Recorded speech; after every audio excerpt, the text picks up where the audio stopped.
Hello, everyone. Howard Gearhauser here alongside my dad, Dr. Richard Gearhauser. In today's video, we are going to discuss the health benefits of yoga and why maybe you want to consider incorporating a yoga practice into your life.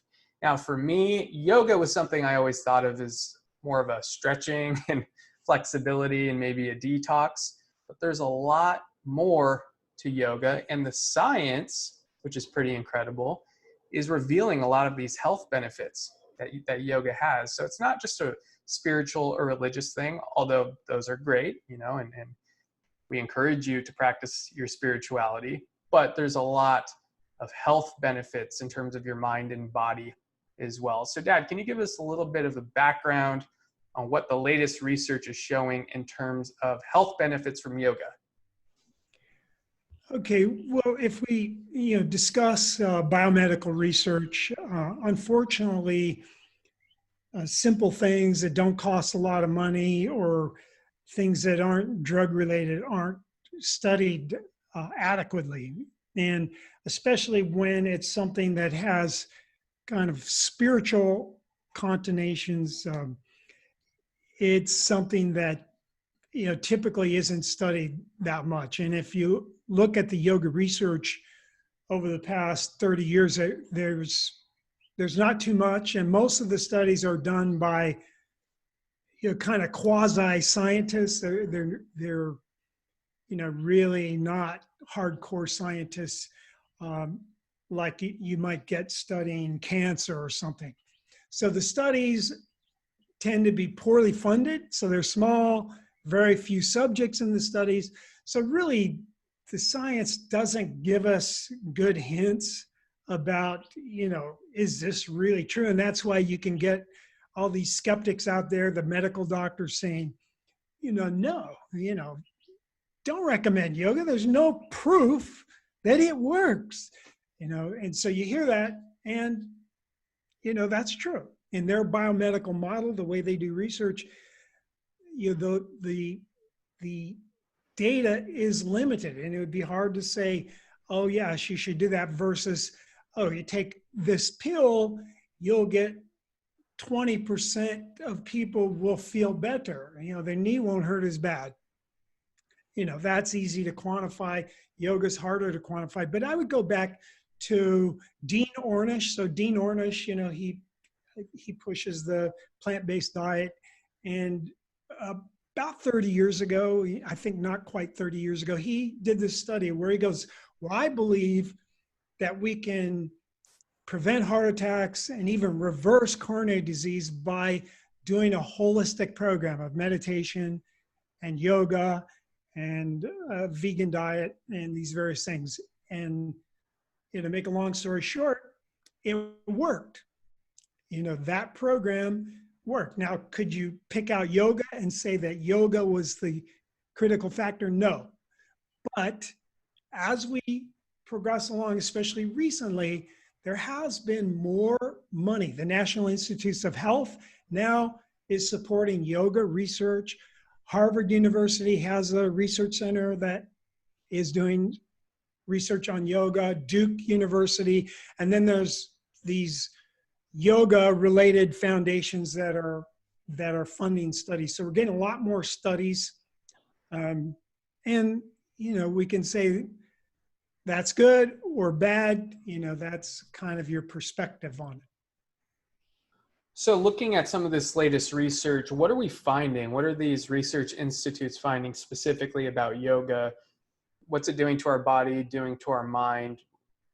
Obviously this has been practiced for eons, it seems like, and those individuals didn't need scientific proof because they were experiencing the benefits. But what's the science showing? Okay, well, usually with yoga, yoga has a couple of components. One is the postures that you get into, and there's a million variations of yoga, but there's the postures, and there's kind of the traditional postures that you can get a poster, and it shows you each yoga pose. So there's the postures, and that's the big part of it. And then there's also mindfulness, what's called mindfulness, and maybe breathing, like mindfulness on your breathing, or meditating. So those are components. You can meditate while you're doing yoga and mindfulness. Now, yoga, if you get in the postures, if you're like me, it can hurt. So for me, a big part of yoga is learning to deal with discomfort and kind of, putting that in the back of your mind, not letting that discomfort stop you from getting the benefits of your yoga session. So I think it gives you willpower. Now, if we go to the studies, one of the first things that was found is that when people do yoga or practice mindfulness breathing, or slow their breathing down, cortisol, which is a stress hormone. So we have two main stress hormones, cortisol and adrenaline. And when we're stressed out, like we're visualizing, or we see a tiger running down the hallway toward us and they're going to bite us and kill us, that puts us into a fight or flight response where we would run or fight the tiger. And the hormones that get that going are cortisol, which raises our blood sugar, and adrenaline, which raises our blood pressure so we can fight or run. Now, the trouble is the modern Americans in fight or flight 24/7, 365. Well, yoga instantly lowers those stress hormones. So that's one of the things that we found that it does early on. Now, another area of research that's been pretty big is helping pain. So it's been shown in various studies. Again, these studies aren't large. You couldn't like hang your hat on any one of them, but there's multiple studies on like osteoarthritis that it helps, osteoarthritis of the knee, carpal tunnel syndrome, chronic back pain, fibromyalgia, so a lot of different pain conditions have been shown in controlled, small randomized controlled trials showing that yoga improves those things. It also, in general, improves a person's perception of their quality of life. That's been done in younger people, middle-aged people, old people, improves the quality of life. A recent study was done. The study was funded by the Michael J. Fox Foundation for Parkinson's Research. They did a study. Parkinson's patients are often depressed. They took a group of Parkinson's patients and had them do yoga. And they also did the mindful breathing. So they did yoga and mindful breathing. And another group did a strength training program and a stretching program. And they compared them. And what they found at the end of the study was that and they were all depressed Parkinson's patients, the motor improvement, in other words, their ability to use their muscles and to reduce their tremors and things like that, improved in both groups, the exercise group and the yoga group. But what they found was the yoga group had a better improvement in their muscle function than the exercise group. And the yoga group got a great improvement in their perceived quality of life, and their depression improved. Depressive symptoms improved significantly, whereas the exercise group didn't get any improvement in their depression or their sensation of their quality of life. So it goes to show, this is, again, not a giant study, but it goes to show that, wow, this yoga, even though it's a physical posture, it's doing way more than just stretching and strengthening. Right. And looking at yoga from more of a spiritual perspective and more from the spiritual practice, kind of the idea behind it is making your body tension free so you can be a clear energy channel. So energy can move very easily through you. And oftentimes that energy is in an upward trajectory towards your brain where all of these chemicals are secreted. So when we're talking about stress reduction and getting rid of depression, that very well could be part of it too. Now, in terms of yoga, as my dad mentioned, there's a lot of different types of yoga. For me personally, I'm more into the poses that you hold for a while, a much slower moving one. I like to kind of meditate through the pose. But you might find that you're someone who's into more of a flow and wants to turn it into a workout, which is great too. I recommend maybe trying out some different ones and see which one suits you. One thing to be careful of is you don't want to go too aggressive with certain poses. I remember, it must have been 6 or 7 years ago, I was in one of the poses and the yoga instructor came and like pushed on my lower back and it really messed up my knee. So you want to take it slow. Like if you're someone who hasn't done yoga before, I recommend taking it very slow, chatting with the instructor beforehand to make sure that doesn't happen to you, because that can be debilitating if you get injured from it. As my dad mentioned, when he started his yoga practice, was super stiff from all those years of riding the bicycle, being a cyclist. So he had to really kind of ease into it. So don't go too aggressive right away. Is there anything else you wanted to add? Yes, and I would say if you have a medical condition like, say, Parkinson's disease that affects your ability to move so much, it'd be a good idea to get an instructor that has worked with people with that disorder.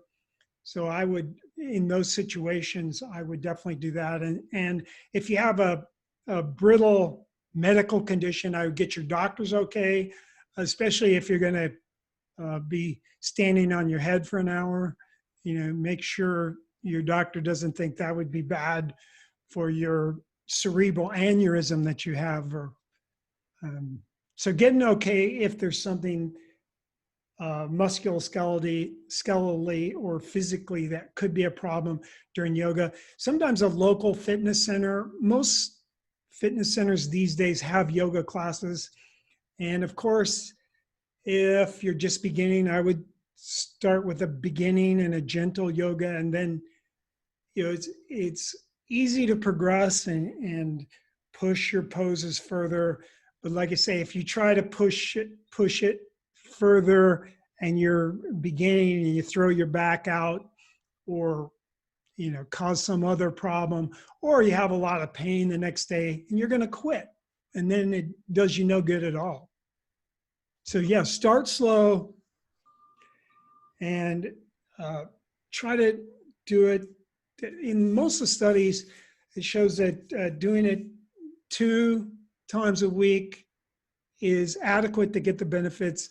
3 times a week is even better, and it could be daily, but twice a week at least. It's interesting, one of the possible mechanisms of yoga, that now that we have these new tracer techniques where we can see what's happening with neurotransmitters in the brain live and in person, there's a scan called the magnetic resonance spectroscopy. And that will actually tell you the levels of the inhibitory neurotransmitter GABA. And so gamma aminobutyric acid. So this neurotransmitter is inhibitory, but it's found to be low in depressed patients.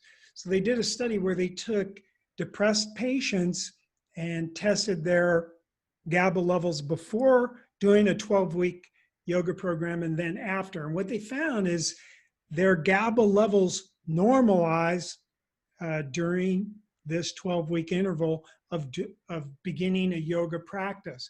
And they got to the level of a person that was normal or not depressed. So the GABA has been associated with the parasympathetic nervous system, or the rest and recovery part of our nervous system, and puts us back in balance. In our modern world, most of us are stressed way too much, and our autonomic nervous system's out of balance. Too much fight or flight, not enough rest and recovery, and the yoga brings it back into balance. So as we covered a lot of health benefits from yoga, start slow, maybe 2 times a week. I do my own personal practice. I do go to classes sometimes, but I've found certain poses that really agree with me, and I can really experience the benefit So you can do it at home too. There's tons of content on YouTube and Google and Facebook with free yoga instruction. So go start with that. If you, as my dad mentioned, if you do have a disease or an injury, you might want to work with someone a little more hands-on. That way they can monitor you. But go try it out. Let us know how you do. If you're a yogi and a total expert, we'd love to hear your feedback too on some other things that our audience could be doing to incorporate a yoga practice in their life. Anything you want to add, Dad? Well, I do my yoga every day in the sunrise. So I think, rather than going in a studio with artificial light, it would be optimal to kind of kill two birds with one stone in that you're getting some sun exposure. What we sorely lack today in our modern world, we lack adequate sun exposure, and then getting the yoga benefits at the same time. If you could do them both together, that's ideal. I hope that someday, we'll have yoga studios on top of the buildings so that we can be out in the sun or out in a meadow. I just really don't like that we have to go indoors to exercise or go indoors to do yoga when, I just do it in my driveway. I don't even use a yoga mat. I just lay on that hard concrete and think, hey, this is part of ironing out those kinks in my body.